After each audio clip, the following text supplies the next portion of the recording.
ꯃꯌꯥꯝꯒꯤ ꯅꯨꯡꯉꯥꯏꯅꯕꯒꯤꯗꯃꯛ ꯂꯩꯖꯔꯤꯕ ꯃꯈꯜ ꯃꯊꯦꯜ ꯃꯅꯤꯄꯨꯔ ꯆꯦꯅꯦꯜꯅ ꯃꯌꯥꯝꯕꯨ ꯏꯀꯣꯛꯅꯣꯟꯅ ꯈꯣꯏꯔꯨꯝꯖꯔꯤ꯫ ꯉꯁꯤꯁꯨ ꯃꯌꯥꯝꯒꯤ ꯅꯨꯡꯉꯥꯏꯅꯕꯒꯤꯗꯃꯛ ꯃꯅꯤꯄꯨꯔꯤ ꯍꯣꯔꯔ ꯁ꯭ꯇꯣꯔꯤ ꯑꯃ ꯄꯨꯗꯨꯅ ꯂꯥꯛꯆꯔꯤ꯫ ꯍꯣꯔꯔ ꯁ꯭ꯇꯣꯔꯤ ꯑꯁꯤꯒꯤ ꯃꯃꯤꯡ ꯃꯤꯊꯤꯟꯆꯩ꯫ ꯋꯥꯔꯤ ꯑꯁꯤ ꯍꯤꯡꯂꯤꯕ ꯑꯃꯗꯤ ꯁꯤꯈ꯭ꯔꯕ ꯀꯅꯥꯒꯨꯝꯕꯤ ꯑꯃꯠꯇꯒ ꯃꯔꯤ ꯂꯩꯅꯖꯗꯦ꯫ ꯑꯏꯕꯅ ꯋꯥꯈꯜꯅ ꯁꯥꯒꯠꯆꯔꯒ ꯇꯥꯕꯤꯔꯤꯕꯁꯤꯡꯒꯤ ꯅꯨꯡꯉꯥꯏꯅꯕꯒꯤꯗꯃꯛꯇ ꯁꯦꯝꯖꯕ ꯋꯥꯔꯤꯅꯤ꯫ ꯍꯧꯖꯤꯛ ꯃꯌꯥꯝꯗ ꯈꯨꯗꯣꯜ ꯇꯝꯖꯔꯤ ꯃꯅꯤꯄꯨꯔꯤ ꯍꯣꯔꯔ ꯁ꯭ꯇꯣꯔꯤ ꯃꯤꯊꯤꯟꯆꯩ꯫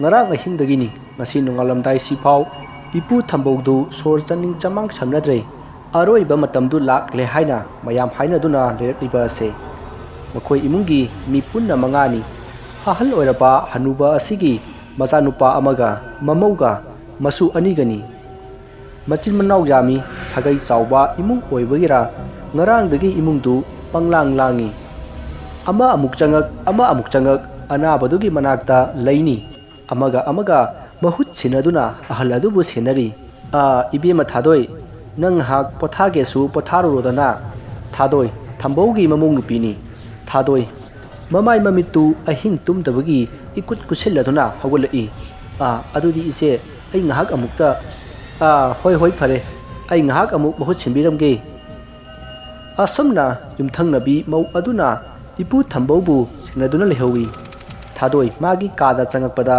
ꯃꯄꯨꯔꯣꯏꯕ ꯊꯦꯝꯕꯨꯡꯗꯨ ꯃꯃꯤꯠ ꯏꯔꯥꯎ ꯂꯥꯎꯅ ꯄꯥꯡꯗꯨꯅ ꯂꯩꯔꯝꯕꯗꯨ ꯎꯕꯗ ꯉꯛꯅ ꯍꯪꯂꯨꯏ꯫ ꯍꯩꯃꯥ ꯇꯥꯃꯣ ꯀꯩꯗꯧꯔꯒꯦ? ꯇꯨꯝꯕ ꯌꯥꯗ꯭ꯔꯕꯣ?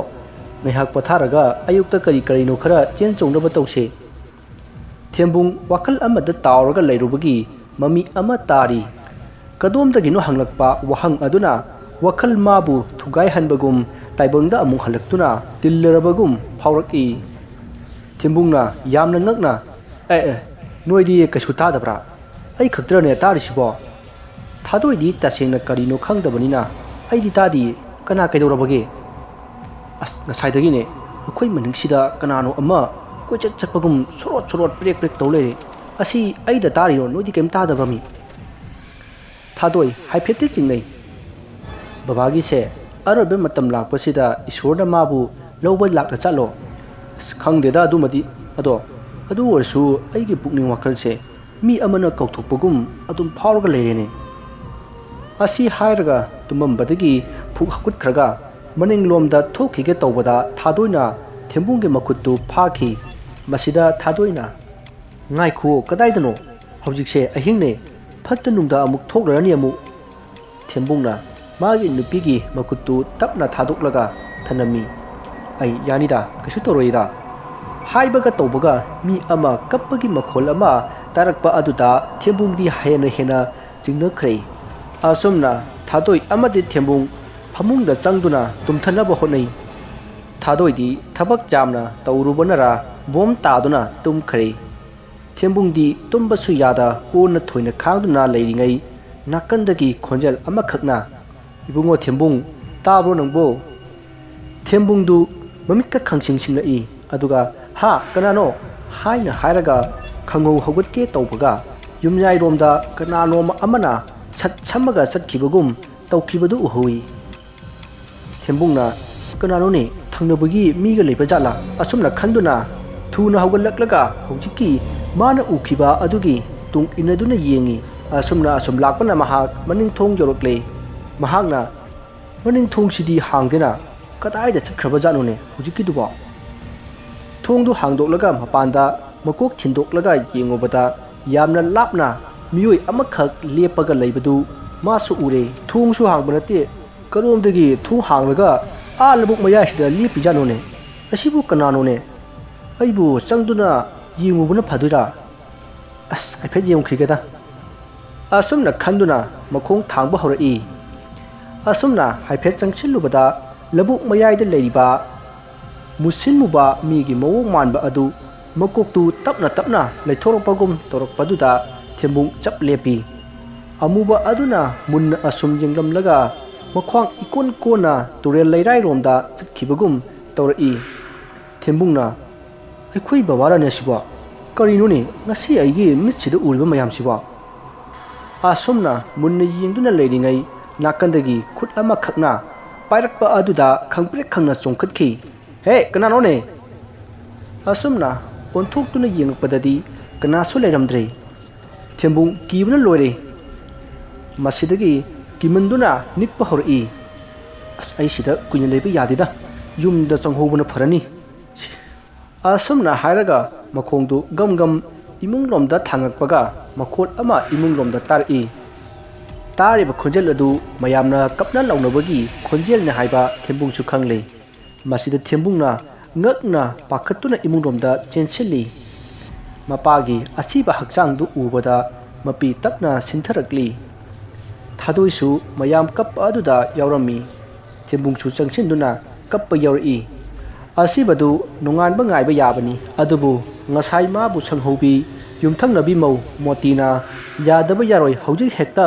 poloi gadabani haina mari kana yetuna leiri asiba sibu sumnam chinduna thamba hauna deda नोंसु ngahak le ding alak lani chap mana ba poni da atopa kharana pung haiphet ngai rasu ngai si nong ngalaga tawbuna phani haiduna kanna tawri amaga wa tanarak padagi mamai thangda motina haiba aduda aroibo oina yana khare asibatu pung gotan tawduna turel lomda putharak-tuna poloina ba sem sari pipu thambau lekai asigi amaiba aphawba ama oiramlibani मानबु हाइख्रबदी महागना सीगनी हाइबा थाबा मतमदा अदुम सीरिबनी यामना हाइथोय चिंथोयरबा माइबा अमनी हंदक खंगना नाबा हौरकबा असिदा फमुंगदा अदुम उतुप ताबगुम लेरखिबनी असिबा अदु सिंग सेमदुना मथक्ता थांगतबा हौरे असिबा अदुगी मथक्ता खल्लिबा चंदवा अदु मुक्सितना कन्ना सिटबदा माइकै सलाई खंगना पायदुना लेरी नोंसु ममित जामना खाकली अमंबा अहिंगा ओइरे यामना कीबा अमदी पोखल्ले सोमदा थंबोगी युमदा मपु सीबगी थोखरबा मतुंग थादोइगी मचानुपी अहल थोइचादु तुमदुना इमुंगदा लेहुवी तुमबा हौगलकपदा इंगाव गावना हौगलकपगी पुलोइ फमरोमदा लाउ हाइबा यागिदे थोइचा assume फमलिङै मपुगी कादगी मपुगी खोंजेलना कौबा हौरई पुपुगी थोइ नंबु कायदा लैबगे थोइचा ममित सिंगक्तुना कोयेंग येंगी मपुगी कादगी थोगलकपा मखोलनी खंगदुना थुना चेंचेंदुना थोंजिलदुदा लेपलगा पुपु आइबु कौरो लैरिबा मपुगी फमुंग अदु कांखल हाइगते थादुना थमी कांखल मनुंगदगी खुद अमखक थांगतलकलगा लाव चंगउ हाइबगी इंगित अमा तौरई थोइचा परप्रप चंगछिनदुना पुपु करी पुरो हाइनो आई पुरके मतम अदुदा फमुंग ममांगदा लेपगा लेरिङै कांग खदगी खुद अमना थोइचागी मखोंदा ताप लाउना पाइरई थोइचा खंप्रेक खंगदुना इमा हाइना मखोल थोंना लाउरई मसिदगी कांग खदा कना लैबा जानो हाइदुना तपना कांग खदुदा पाक्थरक्तुना येंगुबददी हौदोंग मुसिनमुबा अमखक ममित इरंग लंगना मियाव मियाव हाइना खोंदमगा कारुदगी थोखरे मसिदा थोइचाना एस असिदी हौदोंनिने हौजी अइगी खोंदा पाइरकपदुना कना ओरजानो पुपु पुपु मपु लेरिबनिना कीबदी हनखै अदुगा कांखल अदु सट लाउना हाइदोकलुबददी कनासु फमुंग अदुदा तुमलमद्रे थुइचा मखोल थोकना कौबा हौरई ममा ममा पुपु लेरमद्रे पुपुसे कदाइदा चखरबनो खंदिए ममा नोइबु ताब्रो पुपुगी कादा अमुक्ता लाओ कोई कौ कौजरबसु कनासु चंगलक्ट्रे थोइचा नहकी मतुंग ज्ञान तारकले ngasi एखोई पुपुगी सिबा नुमितनिको हजिक्ता पुलोइ फमदा पुखिबनिने थोइचा किमंदुना मसादु निक्पा हौरकले हौजिक ने हकी ममांगदा माना उखिबा मयामदु सुम खल्लुरगा असुम किरखी उपाय लेते चेंथोकपसु ngamda मपुगी फमुंगी नाकलदा लेरिबा आइनिंग थौदा चेंचिनदुना लोटखरे सोमदा पोलोइबगी मई चुबा हौरकले मयाम अदु कपना सिंगदु चालकपा ngaidi मिनिट 30-35 रोम सिंगदु चालकपगा कु मनुंगदि यावरिबा थंबोगी मसा अदु लेंगक्तुना फुक हौगत्तुना लैखरे थंबौना करी मतोंनो सिदी हाइना अकोइबदु कोयेंग येंगी माबु सीबगी पोलोइदुना लैरमलिबा मतौ अदु उबदा प्रप थुना सिंग मरक्तुदगी चोंथगिनबा लेंगबा हौरकपदा नाकंदा लेरिबा मी ꯃꯩ ꯊꯥꯕꯗ ꯁꯤꯖꯤꯟꯅꯕ ꯃꯤꯊꯤꯡꯆꯩ ꯑꯗꯨ ꯄꯥꯏꯔꯒ ꯁꯥꯒꯩꯒꯤ ꯃꯤꯁꯤꯡꯗꯨꯅ ꯃꯩ ꯃꯔꯛ ꯑꯗꯨꯗ ꯊꯤꯟꯖꯤꯟꯕ ꯍꯧꯔꯛꯏ꯫ ꯍꯥꯏ ꯂꯣꯏꯔꯦ ꯂꯣꯏꯔꯦ, ꯏꯁ ꯑꯁꯤꯕꯁꯤꯗꯤ ꯁꯤꯡ ꯐꯖꯅ ꯅꯟꯗ꯭ꯔ ꯃꯥꯜꯂꯦꯅꯦ, ꯅꯣꯏꯁꯦ ꯑꯃꯨꯛꯇ ꯂꯥꯎꯅꯦ꯫ ꯃꯌꯥꯝꯗꯨ ꯃꯔꯥꯡ ꯇꯧꯕꯗ ꯑꯃꯨꯛꯇꯣꯏꯕ ꯂꯣꯏꯔꯦ꯫ ꯁꯣꯝꯗ ꯊꯝꯕꯧꯗꯤ ꯃꯁꯥ ꯄꯨꯝꯕꯗꯨ ꯃꯩꯅ ꯆꯥꯛꯂꯛꯄ ꯑꯗꯨꯗ ꯑꯣꯟꯅ ꯊꯣꯏꯅ ꯈꯥꯡꯂꯤ꯫ ꯃꯍꯥꯛꯅ ꯂꯦꯡ ꯑꯣꯠ ꯇꯧꯔꯤꯕ ꯑꯗꯨ ꯎꯔꯤꯕ ꯃꯌꯥꯝꯗꯨꯅꯗꯤ ꯊꯋꯥ ꯁꯥꯕꯤꯔꯝꯗꯦ꯫ ꯑꯁꯨꯝꯅ ꯍꯟꯅ ꯃꯤꯊꯤꯡꯆꯩ ꯑꯗꯨꯅ ꯊꯤꯟꯕꯤꯔꯕ ꯃꯇꯨꯡ ꯊꯝꯕꯧꯒꯤ ꯍꯛꯆꯥꯡ ꯑꯗꯨ ꯎꯠ ꯑꯣꯏꯅ ꯇꯨꯝꯕ ꯍꯧꯔꯛꯂꯦ꯫ ꯑꯍꯜ ꯑꯃꯅ ꯅꯨꯄꯤꯁꯤꯡ ꯌꯨꯝꯗ ꯀꯥꯕꯤꯔꯣ, ꯏꯕꯨꯡꯉꯣ ꯇꯣꯝꯕ ꯅꯣꯏ ꯈꯔꯅ ꯊꯧꯔꯝꯁꯦ ꯑꯃꯨꯛ ꯂꯣꯏꯁꯤꯜꯍꯧꯔꯣꯀꯣ꯫ ꯇꯣꯝꯕ ꯍꯣꯏꯒꯤ ꯀꯥꯡꯕꯨꯗꯨ ꯇꯧꯔꯛꯂꯤꯕ ꯃꯑꯣꯡ ꯑꯗꯨꯗ ꯃꯁꯥꯁꯤꯡꯗꯨ ꯈꯔꯗꯤ ꯀꯤꯖꯕ ꯐꯥꯎꯔꯕꯅꯤ꯫ ꯄꯥꯈꯪ ꯃꯆꯥꯁꯤꯡ ꯑꯗꯨꯒꯤ ꯃꯇꯧ ꯑꯗꯨ ꯎꯔꯒ ꯆꯤꯡꯅꯗꯅꯕ ꯃꯑꯣꯡꯗ ꯊꯦꯝꯖꯤꯟꯕꯤꯔꯛꯏ꯫ ꯍꯦꯔꯥ ꯀꯔꯤꯁꯨ ꯇꯧꯔꯣꯏꯗ, ꯑꯩꯈꯣꯏꯅ ꯉꯁꯤ ꯃꯩ ꯊꯥꯔꯤꯉꯩꯗ ꯐꯖꯅ ꯌꯦꯡꯍꯧꯗꯕꯒꯤꯅꯤ꯫ ꯅꯣꯏꯕꯨ ꯑꯁꯤꯅ ꯑꯍꯥꯟꯕ ꯄꯣꯠꯂꯣꯏꯕ ꯆꯠꯄ꯭ꯔꯅꯦ?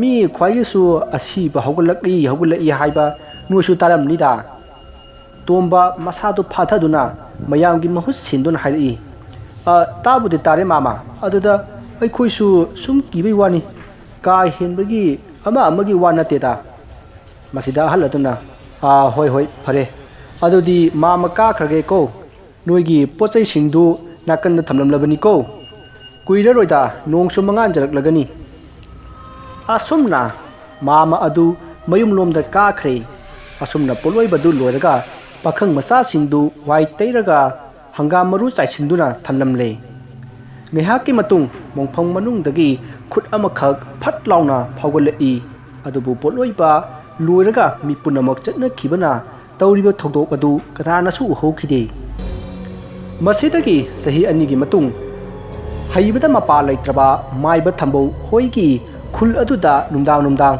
ꯃꯊꯤ ꯐꯣꯡꯂꯦ, ꯊꯋꯥꯏ ꯑꯃꯅ ꯃꯄꯥꯟ ꯊꯣꯛꯂꯦ ꯍꯥꯏꯕꯁꯦ ꯅꯤꯟꯐꯨ ꯉꯥꯡꯅꯔꯛꯂꯦ꯫ ꯏꯝꯐꯥꯜꯗꯒꯤ ꯂꯝ ꯍꯣꯡꯂꯒ ꯂꯥꯛꯄ ꯌꯨꯝ ꯑꯃꯒꯤ ꯌꯨꯝꯕꯨꯔꯦꯝꯕ ꯍꯔꯤ ꯃꯥꯒꯤ ꯅꯨꯄꯤꯗ ꯇꯞꯅ ꯋꯥ ꯑꯃ ꯍꯥꯏꯔꯛꯏ꯫ ꯌꯨꯝꯗꯤ ꯁꯥꯕ ꯍꯧꯗ꯭ꯔꯤ, ꯁꯨꯞꯅꯒꯤ ꯌꯨꯝꯐꯝꯁꯤ ꯈꯛꯇꯅꯤ ꯂꯩꯔꯤꯕꯁꯦ, ꯅꯪꯁꯨ ꯈꯪꯂꯤꯅꯤꯅꯦ꯫ ꯍꯔꯤꯒꯤ ꯅꯨꯄꯤ ꯕꯦꯝꯕꯦꯝꯅ ꯈꯪꯉꯦ ꯃꯣꯏꯕꯥ, ꯑꯗꯣ ꯌꯥꯔꯗꯤ ꯁꯤꯗ ꯂꯩꯕꯁꯦ ꯅꯨꯡꯉꯥꯏꯇꯦ, ꯌꯨꯝꯗꯣ ꯄꯔꯞ ꯊꯨꯅ ꯁꯥꯔꯒ ꯍꯣꯡꯖꯤꯟꯅꯕ ꯇꯧꯁꯦ꯫ ꯍꯣꯏꯅꯦ, ꯑꯩꯅ ꯈꯜꯂꯤꯁꯤꯁꯨ ꯑꯗꯨꯅꯤꯅꯦ, ꯑꯩꯅ ꯍꯦꯟꯅ ꯃꯐꯝꯁꯤꯗ ꯂꯩꯅꯤꯡꯗ꯭ꯔꯕꯅꯤꯗ꯫ ꯕꯦꯝꯕꯦꯝ ꯇꯞꯅ ꯑꯃꯨꯛ ꯃꯈꯥ ꯇꯥꯔꯛꯏ꯫ ꯅꯍꯥꯟ ꯑꯩꯈꯣꯏ ꯑꯅꯤ ꯑꯥꯗ ꯆꯠꯂꯨꯕꯗꯣ, ꯈꯨꯜ ꯑꯗꯨ ꯀꯔꯤꯅꯣ ꯌꯥꯝ ꯍꯥꯏꯅꯍꯧꯋꯦ, ꯆꯨꯝꯕꯨ ꯆꯨꯝꯕ꯭ꯔꯥ ꯈꯪꯗꯦꯅꯦ꯫ ꯍꯔꯤ ꯇꯞꯅ ꯅꯤꯡꯁꯤꯡꯅꯕ ꯂꯥꯛꯅꯩ꯫ ꯀꯔꯤ ꯋꯥꯅꯣꯅꯦ, ꯑꯩꯕꯨ ꯚꯥꯞ ꯑꯃꯨꯛꯀ ꯇꯥꯍꯜꯂꯨꯅꯦ꯫ ꯕꯦꯝꯕꯦꯝꯅ ꯑꯩꯈꯣꯏꯅ ꯂꯩꯒꯗꯧꯔꯤꯕ ꯈꯨꯜꯗꯣ ꯊꯋꯥꯏ ꯊꯣꯛꯏ, ꯑꯐꯠꯇꯕ ꯊꯋꯥꯏ ꯑꯃꯅ ꯇꯝꯅꯔꯒ ꯂꯩꯔꯦꯌꯦ, ꯂꯩꯀꯥꯏ ꯃꯤ ꯋꯥ ꯂꯥꯍꯧꯕꯅꯤ, ꯃꯧ ꯑꯃꯅꯁꯨ ꯑꯩꯉꯣꯟꯗ ꯌꯥꯝꯅ ꯐꯖꯅ ꯋꯥꯔꯤ ꯁꯥꯔꯛꯏ ꯄꯣꯠꯅꯤꯗ꯫ ꯃꯁꯤꯗ ꯍꯔꯤꯅ ꯀꯅꯥꯏ ꯃꯧꯅꯣꯅꯦ, ꯅꯪꯅ ꯀꯝꯗꯧꯅ ꯈꯪꯅꯔꯨꯔꯤꯕ? ꯈꯪꯗꯦꯗ, ꯑꯩꯗꯤ ꯀꯧꯔꯨꯕꯁꯨ ꯂꯩꯇꯦ, ꯂꯝꯕꯤꯗ ꯊꯦꯡꯅꯕꯅꯦ, ꯅꯨꯄꯤꯗꯨꯅ ꯅꯣꯏ ꯏꯝꯐꯥꯜꯒꯤ ꯌꯨꯝ ꯍꯣꯡꯂꯛꯀꯅꯤ ꯍꯥꯏꯕꯗꯨꯔꯥ ꯀꯥꯏꯅ ꯍꯪꯉꯛꯄꯗꯨꯗ ꯑꯩꯁꯨ ꯏꯆꯝ ꯆꯝꯅ ꯍꯥꯏꯔꯨꯕꯅꯤ, ꯑꯗꯒꯤ ꯃꯔꯤ ꯑꯗꯨꯝ ꯆꯠꯊꯈꯤꯕꯅꯤꯗ꯫ ꯍꯔꯤ ꯁꯣꯔ ꯁꯥꯅ ꯍꯣꯟꯗꯣꯛꯂꯗꯨꯅ ꯀꯩꯁꯨ ꯇꯧꯔꯣꯏꯁꯦ, ꯑꯗꯨꯒꯤꯕꯨ ꯄꯪꯍꯥꯏ ꯍꯥꯏꯔꯤꯔꯁꯨ ꯈꯪꯕ ꯅꯠꯇꯦ, ꯑꯩꯈꯣꯏꯅꯒ ꯑꯆꯧꯕ ꯂꯝ ꯑꯃꯒ ꯂꯩꯕꯗꯨꯗ ꯀꯜꯂꯛꯄ ꯑꯣꯏꯔꯝꯒꯅꯤꯗ꯫ ꯑꯁꯨꯝꯅ ꯃꯇꯩ ꯃꯅꯥꯎ ꯑꯅꯤꯗꯨ ꯋꯥ ꯀꯌꯥ ꯀꯨꯞꯅ ꯁꯥꯟꯅꯔꯤ꯫ ꯀꯔꯤ ꯅꯨꯃꯤꯠꯇꯒꯤ ꯌꯨꯝꯐꯝ ꯊꯣꯟꯕ, ꯀꯔꯤ ꯅꯨꯃꯤꯠꯇꯒꯤ ꯌꯨꯝ ꯁꯥꯕꯒꯤ ꯊꯧꯔꯝꯁꯤ ꯄꯥꯡꯊꯣꯛꯀꯗꯒꯦ ꯍꯥꯏꯅ ꯀꯦꯂꯦꯟꯗꯔ ꯐꯥꯛꯇꯨꯅ ꯀꯩꯅꯣ ꯃꯌꯥꯝ ꯑꯃ ꯇꯥꯟꯅꯩ꯫ ꯁꯣꯝꯗ ꯊꯦꯝꯕꯨꯡ ꯍꯣꯏꯒꯤ ꯏꯃꯨꯡꯗ ꯃꯄꯨ ꯍꯦꯛ ꯁꯤꯈꯤꯕ ꯅꯨꯃꯤꯠꯇꯒꯤ ꯃꯣꯏꯒꯤ ꯃꯆꯥꯅꯨꯄꯤ ꯊꯣꯏꯆꯥ ꯀꯔꯤꯅꯣꯃ ꯏꯇꯧ ꯇꯧꯗꯨꯅ ꯂꯩꯔꯛꯄ ꯀꯨꯏꯔꯦ꯫ ꯍꯥꯟꯅꯒ ꯏꯃꯥꯟ ꯃꯥꯟꯅꯗꯕ, ꯃꯌꯥꯝꯗꯒꯤ ꯇꯣꯉꯥꯟ ꯇꯥꯕ ꯐꯤꯕꯝ ꯈꯔ ꯎꯕ ꯍꯧꯔꯛꯂꯝꯃꯤ꯫ ꯊꯥꯗꯣꯏ ꯃꯆꯥꯅꯨꯄꯤꯒꯤ ꯃꯇꯧ ꯌꯦꯡꯂꯒ ꯑꯣꯟꯊꯣꯛꯅ ꯅꯨꯡꯉꯥꯏꯇꯅ ꯁꯣꯟꯖꯩ꯫ ꯏꯃꯥꯗꯤ ꯃꯥꯡꯂꯦꯗꯅ ꯏꯆꯥꯁꯅꯥ, ꯏꯃꯥꯒꯤꯗꯤ ꯅꯪꯅ ꯄꯨꯝꯅꯃꯛꯅꯤꯅꯦ, ꯏꯃꯥꯕꯨ ꯅꯪꯒꯤ ꯅꯇꯧꯁꯦ ꯁꯨꯝ ꯌꯦꯡꯂꯒ ꯂꯩꯌꯨ ꯍꯥꯏꯕ꯭ꯔꯣ? ꯊꯦꯝꯕꯨꯡ ꯊꯥꯗꯣꯏꯕꯨ ꯊꯦꯝꯖꯤꯟꯕꯤ꯫ ꯑꯗꯨꯃꯥꯏꯅ ꯑꯉꯥꯡ ꯃꯃꯥꯡꯗ ꯀꯞꯀꯅꯨꯁꯦ, ꯃꯤꯅ ꯇꯥꯔꯒ ꯀꯩꯅꯣ ꯈꯟꯈ꯭ꯔꯅꯤ꯫ ꯑꯗꯨꯕꯨ ꯊꯥꯗꯣꯏꯗꯤ ꯄꯦꯟꯗꯕꯗꯒꯤ ꯃꯈꯣꯜ ꯊꯣꯛꯅ ꯑꯁꯨꯝ ꯀꯞꯂꯛꯏ꯫ ꯊꯥꯗꯣꯏꯅ ꯀꯔꯤꯗꯅꯣ ꯑꯩꯅ ꯅꯨꯡꯉꯥꯏꯗꯣꯏꯁꯦ, ꯃꯅꯥꯎ ꯑꯃꯒ ꯄꯤꯁꯛ ꯄꯤꯛꯅ ꯂꯩꯔꯤ, ꯑꯁꯤꯃꯗꯤ ꯑꯉꯥꯡ ꯑꯣꯏꯕꯒꯤ ꯈꯪꯗ꯭ꯔꯤ, ꯒ꯭ꯌꯥꯟ ꯇꯥꯔꯕ ꯏꯆꯥ ꯊꯣꯏꯆꯥꯁꯦ ꯃꯥꯒꯤ ꯃꯑꯣꯡꯁꯤꯅ ꯃꯃꯥ ꯑꯩꯅ ꯅꯨꯡꯉꯥꯏꯒꯅꯤ ꯈꯟꯕ꯭ꯔꯣ? ꯍꯣꯏꯅꯦ, ꯑꯩꯁꯨ ꯂꯣꯏꯅ ꯚꯥꯞ ꯇꯥꯏꯅꯦ ꯃꯃꯥ, ꯑꯗꯨ ꯑꯣꯏꯔꯁꯨ ꯑꯩꯈꯣꯏꯅ ꯐꯍꯟꯅꯤꯡꯉꯦꯗꯅ ꯅꯪ ꯑꯗꯨꯝꯅ ꯇꯧꯒꯅꯨ ꯍꯥꯏꯔꯒ ꯍꯦꯛꯇ ꯇꯣꯛꯂꯣꯗꯤ ꯌꯥꯔꯣꯏꯅꯦ꯫ Tanja aduda nakangi yumthangnabi mau moti prap laklaga Thembungda sauna hairi. Hai, ibungo Thembung, nahan khai aidi khangde nuigi sidi onthungna phajadaba haibadu oireda. Thembung matei mana sauridu karigino haiba mahak khangde. Masadu ingak ngangna. Itima, kana kaido bu yaurage. Moti asapa pumba puthukladuna. Wase yamna kainarakani. Si matang si yauragadi. Thadoi tumin lairambadagi maso yausilai. Ise marik chumna adum haibiyo. Kanana kari amu haibirakage. Moti makhurwa masawa tawraga makha tar'i. Aikhoidi lairiba hingolsigi matangda karisu thoina khalludabani. Aduba noidi Imphalgi midaga yontoklamine. Nati aikhoiga noiga patase nakhai singnasu yonthoknabri. Aduga noigi saruk haina khaidoklaga noina chukai jungliba. Noigi ni haiba mapasi yamna changchin mandro haibanine. Thembung gyan tare. Itima adugi oredi saubikinu. Tapda ingna tawbu yaba ngaktani. Hoi hatu tawkibaga nanaw singbu ngakpiyu. Aikhoisu aikhoigi thoichase yengba ngamdraduna layengnaba karina phagatage na khanduna thukiba ngaktani. Moti imungromda koyeng yengami aduga nakanda choitrang patrang mayam ama ngangliba thoichada munna khana yenglamlaga mayumda prap chatkhre. Moti gi miyeng layeng asi thadoina yamna chingnakhi. Mukhoigi ahal thambau hek laikhidaba numittagi mukhoigi thoichadi mirol tadre. Hariba asi aruba wanatre. Yumgi ahal ama laitraga angang amagi kokta asuk sawba awaba amana nansinduna laibase chumgadra. Migisu mi mayam ama sinari nungsi khraba kainaba kaya ama yauri mokhoi loinamaktusu asumna tawramgadra. Thadoi macha nupigi matawdu yenglaga kaplaga lehawi. Numittugi numidangni moti makhutta mainam ama pairaga thongkalda thorakli pungdi khara thengre. Matam asini motigi chapchaba matam. Mahaksi maibi oi laitingi maramda khara khangi haibasi leikaina aduma khangi. Thambongna hinglingaida magi michat hengatpa ngamdi. Thambong hek laikhidabadagi magi michat umba jara hingkalakhi. Motina yangkok amada laigi pochai khara haplaga mamanglomda thorakpa adu Thadoina magi kagi thungaudagi ure. Matam asidadi motina karisu ahenba thabak tawraktri. Adubu thadoi lona yengli. Motina makutta pairamba yangkoktagi pochai singadu khongbanda laktana hundoklamlaga sumang matonda sap jungna leptuna lei. Moti masada hau phanek ama setli makokta hauphi masa ama koget yetli. Sumangdugi maikai pumba manam nukchiraba duk kayana koisilli. Amamba ahinga oire duk singdugi maikhu mayamduna mafam adu hek yengbada hangoiba pokle. Moti magi thaurang pumba loiraga lada khayom ama laklaga Thadoi hoigi yena khada tapna laktuna langchillai. Thadoi mapokningda kina soli kari matongune hojikidudi aikhoi yena khada mana thamliba pochina kari warjano. Aibu dadasi hodok sirane. Ngaikho haka kari tawge do yengkhige. Moti huran thabak ama tawrubagum mamitu koyeng yengdarga prap amu thoroklaga pochai khara pakthaduna yengbagum Makhoigi sumangda amuk kunthakre yamna thuna makhutu nungjiring khara pairaga makhoigi leiriba inkhol manung aduda chaikhairei. Machindasu tamna soli. Ngasi aina sariba nungjiring sina inkhol nangbu ngakpa orasanu. Namu taibang kana amattana mafam masida leiba ngamdanaba noina seno asumna hairaga langchinki. Asumna magi tawgudaba mathau adu loiraga imungda changduna hipkhre masida motina khangwaidrado la'u nakhwangado leithattuna hatpa taredana aigi inkhol asida mitup amatana leiba yaroi. Mapokningda afaba amatta khanba ngamdraba moti lakadoriba moigi inkholda leigadoriba imung adu yekpa haukhre. Numittudadi thadoina magi nupada paw amatta tamdre. Nonganba ngaiduna ngarang hunjilamba pot adu karino haina pakatuna yingi. Thadoi mamit khanglaw lawthoi. Is loredana sidi miyoibagi sam aduga saru machet. Saru sina kataidagi kaino ichena nga tawramliba sidi aduga inai tairaba uche amaso ngamu asiba amaso yauriba. Thadoi mana tawriba adu mina ukhini khana kachin amada prapap changchenduna yengi.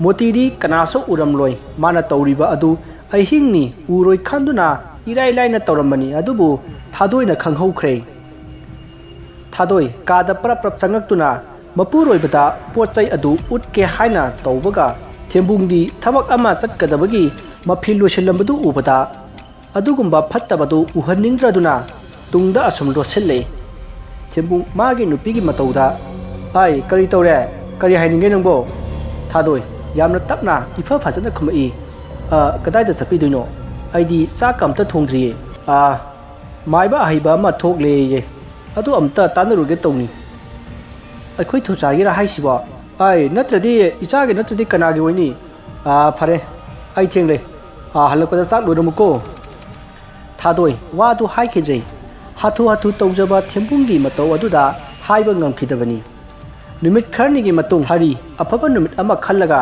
मखोइना लैगदबा खुल अदुदा हाइथरकले मी खर नेक्तुना लैबाक थाबा होवल्ली युमफम थोलहल्ली तौरिबा अदु मोती थौनाउदगी तमथिना यिंगलगा Larry मोतीगी मपुरोइबा अयामा मतमदा युमदा लैगंदे मचानुपा अमाखक लै अदुसु मिरमदा lyric तमहंदुना थमखी युमदा अयामा मतमदा लैबा हाइबसी मा खक्तनी हरि मथा साबा थौदु अमा लैरे अस सीमदी चिथरम लेदना आइदि नाकंदगी नुपा अमाखकना तामो करी वाटप लैरगे अस लेबाक थागदबा तता ट्रकसु मसिंगदी लोइरे अदो लेबाकती खरा वाटलेने कोनद्रे कमदौनी सिदि नुपा अदु लेकाइदो मक्तगिनी मादी थोइना हेना खंदना खुमलई अदुगिदि चिंगनबिरुनुदा अखोइ खुलगी तुरियनसे मी अदुम लेबाक कोटपनी यामसु नतबदिना अदुम कोटप यानिदा असी हारगा मियोइ खरा तुरेलदगी युमफम थोनबदा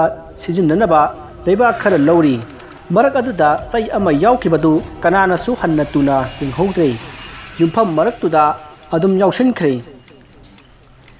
वारी असिगी अहानबा सरुक मतांग असिदा लोइजरे।